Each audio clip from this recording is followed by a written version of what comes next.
Welcome back to Dinar News Today.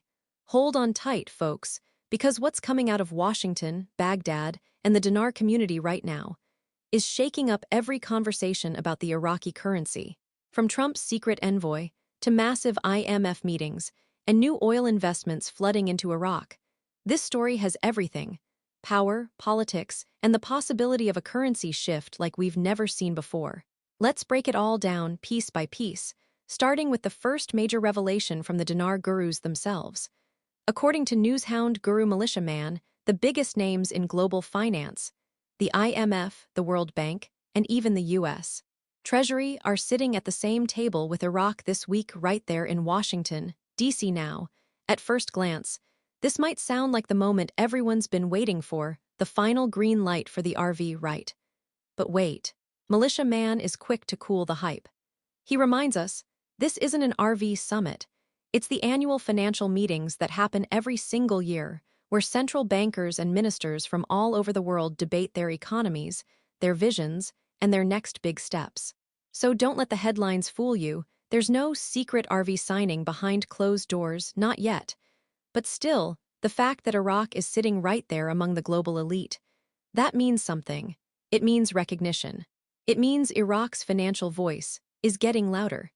Now, let's talk about something that's turning heads across Baghdad and Washington alike: Trump's special envoy to Iraq. According to newshound guru Clare, Trump has appointed Iraqi Chaldean MarkZ as his third envoy to Baghdad.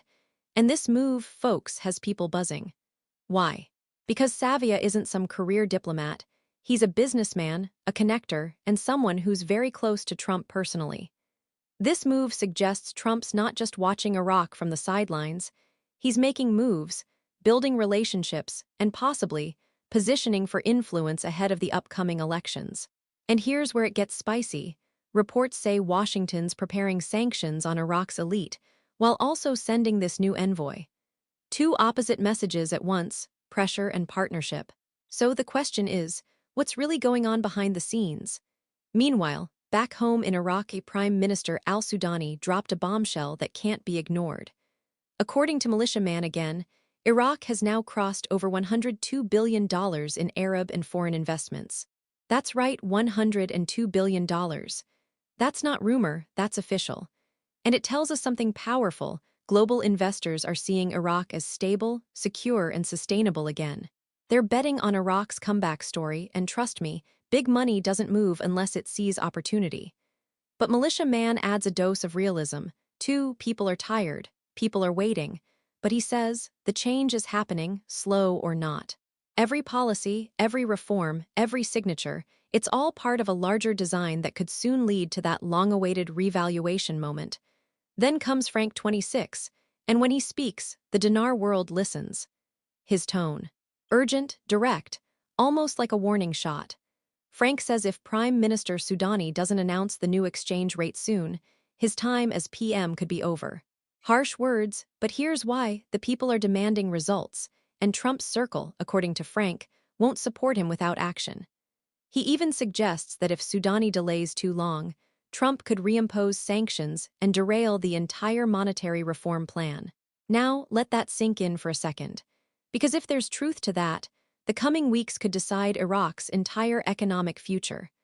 A bold move before elections could make Sudani a hero or silence his political career completely.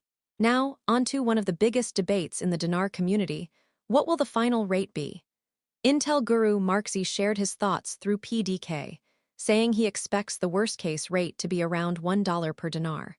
But his realistic expectation, somewhere between $4 and $6, that's a huge jump, and if that ever happens, it would change millions of lives overnight. But as always, MarkZ reminds everyone, until you're standing at the bank, nobody knows for sure. Meanwhile, Wolverine, another well-known Intel voice, says he's emotional, confident, and convinced the end is near. And then we have MNT Goat, who points to the reopening of the Kirkuk-Sahin pipeline, a move that could double Iraq's oil exports by year-end. That's not speculation, that's logistics, and it could be the economic backbone supporting everything else that's coming. So here's where all this leads: you've got Trump moving pieces on the political chessboard. You've got the IMF and World Bank keeping Iraq in the global spotlight. You've got billions in investments flooding in, and a nation standing right at the edge of what could be its biggest financial transformation in modern history.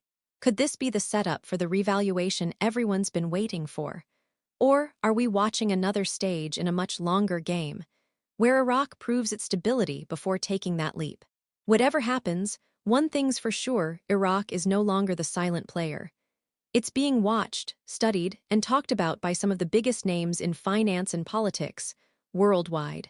So keep your eyes on Baghdad, your ears on Washington, and stay tuned, because every small update now could lead to the moment of truth for the Iraqi dinar. You're watching Dinar News today, your number one source for every twist, turn, and tremor in Iraq's economic story. Don't forget to like, subscribe, and hit that bell icon, because when this story breaks wide open, you'll want to be the first to hear it.